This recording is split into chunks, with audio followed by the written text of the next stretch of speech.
šiandien 7 Kauno dienose. Žinai, mes jau pavargom nuo to karo. Mes tai nekariaujam, nuo kokio karo gali lietuviai pavargti. Ir Raštuolis Auksabalis skrenda į piltuvėlį, galvodamas, kad čia yra antra pusė ir galiausiai atsiduria surenkamajam konteineriui. Nužvelgia mane nuo galvos iki kojų ir sako, FIFA tu FIFA, norgi tu dirbsi muziejuje.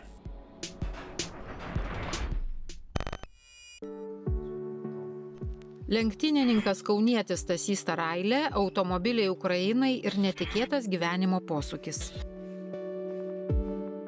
Teko girdėti tokį pasakymą, žinai, mes jau pavargom nuo to karo. Ir čia sako lietuvis gyvenantis Lietuvoje. Aš sutinku, kad ukrainiečiai pavargo nuo karo. Mes tai nekariaujam, nuo kokio karo gali lietuviai pavargti. Nuo kokio. Vat aš šito atsakymo dar iki šios dienos neturiu. Tačiau kaunietis Stasys Tarailė ir jo draugai nepavargo. Per 2 karo metus Stasio ryžtas nesikeitė, keitėsi tik pagalbos būdai. Komanda kartą į mėnesį važiuoja į Ukrainą. Per daugiau nei 40 kelionių jau pristatyta 143 automobiliai, kurie Kijeve perduodami karinių dalinių atstovams. Stasys pasakoja, kad važiuotų ir prie fronto linijos, bet nesaugu ir reikia leidimo. Didžiąją dalį automobilių perkam.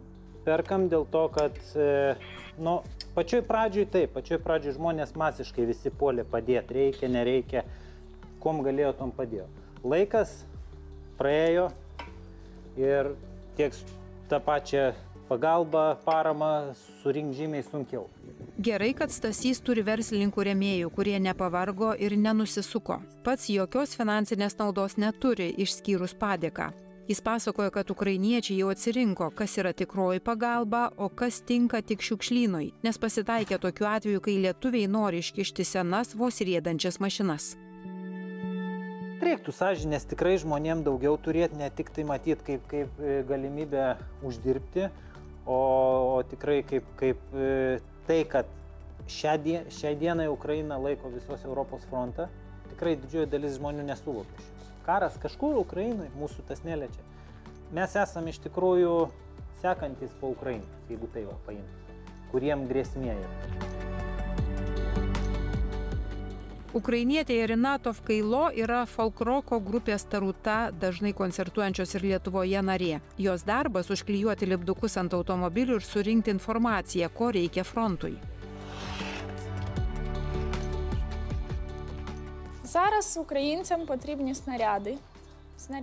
Šiandien labiausiai ukrainiečiams reikia įvairių artilerijos sviedinių, bet lietuvių savanoriai jų nupirkti negali. Литви чи волонтери цього купити не можуть. Тому те, що можемо ми, те, що можуть литовці допомогти, це потрібні. Tačiau gali nupirkti automobilių, dronų, termovizijos ir medicinos įrangos, vaistinėlių, neštuvų. І медицина. Медицина, аптечки, носилки, і щось типу подібного.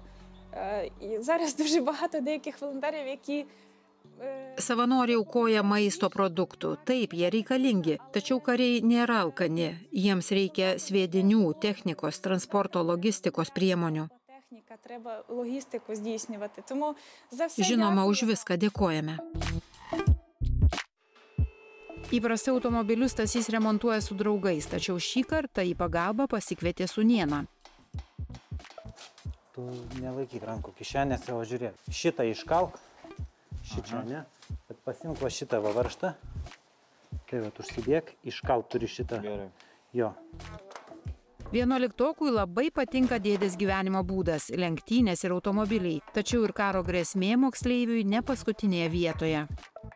Žino, kad karas vyksta, žino, kad blogai situacija nėra gera, jinai prasta, žino supranta, kad gali ir mums čia greit užeit karas. Prasidėjus karui nereikėjo Stasio Tarailės raginti kažko imtis. Jis ne tik lenktynininkas, bet ir karys savanoris, todėl greitai sumojo, kad ukrainiečiams reikia neperšaunamų liemenių. Tuojaus viską aš tiktais ištrauksiu, nes aš jas užslėpęs.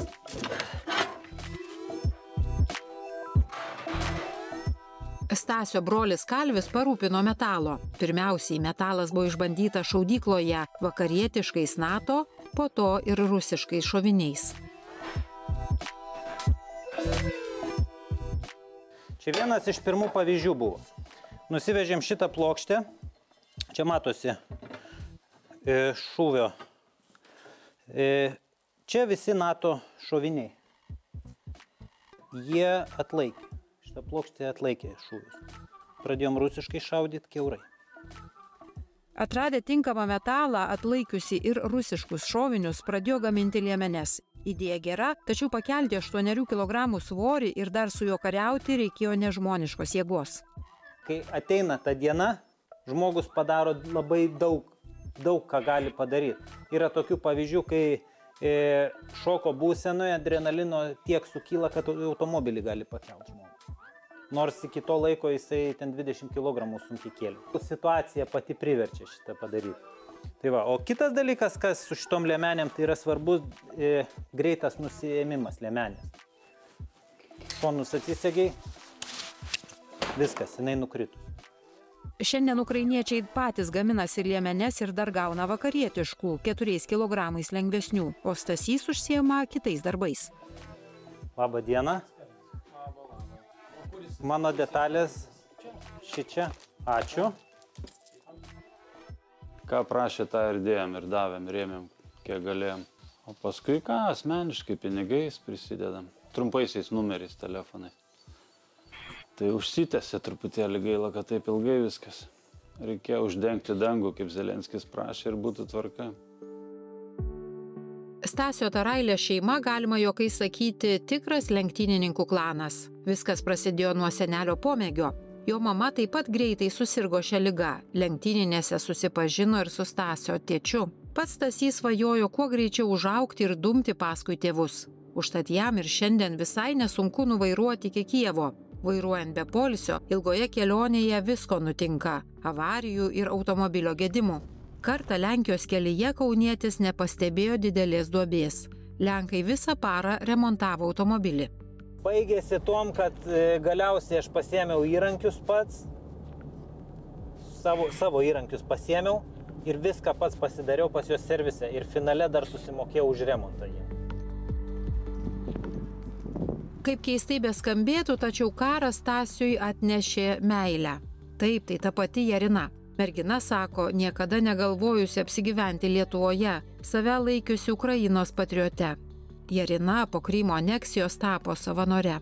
Prasidėjus karui kartu su grupės Taruta muzikantais nuolat padėdavo kariniams daliniams. Taip susipažino ir su Stasio komanda. Він справжній чоловік. Nepaprastas žmogus, nežinau net ką ir sakyti, užkariavo. Тут підкупив. Ir mes važiuojam, šnekamės ir toks kaip žaibas nukirto. Nu tiesiog, kaip žaibas nukirto ir viskas. Ukrainietė ir lietuvis kartu jau 1,5 metų. Pora sako, kad juos vienyje tas pats jausmas – patriotiškumas ir noras nugalėti blogį. Šiuo atveju, kad Ukraina būtų laisva.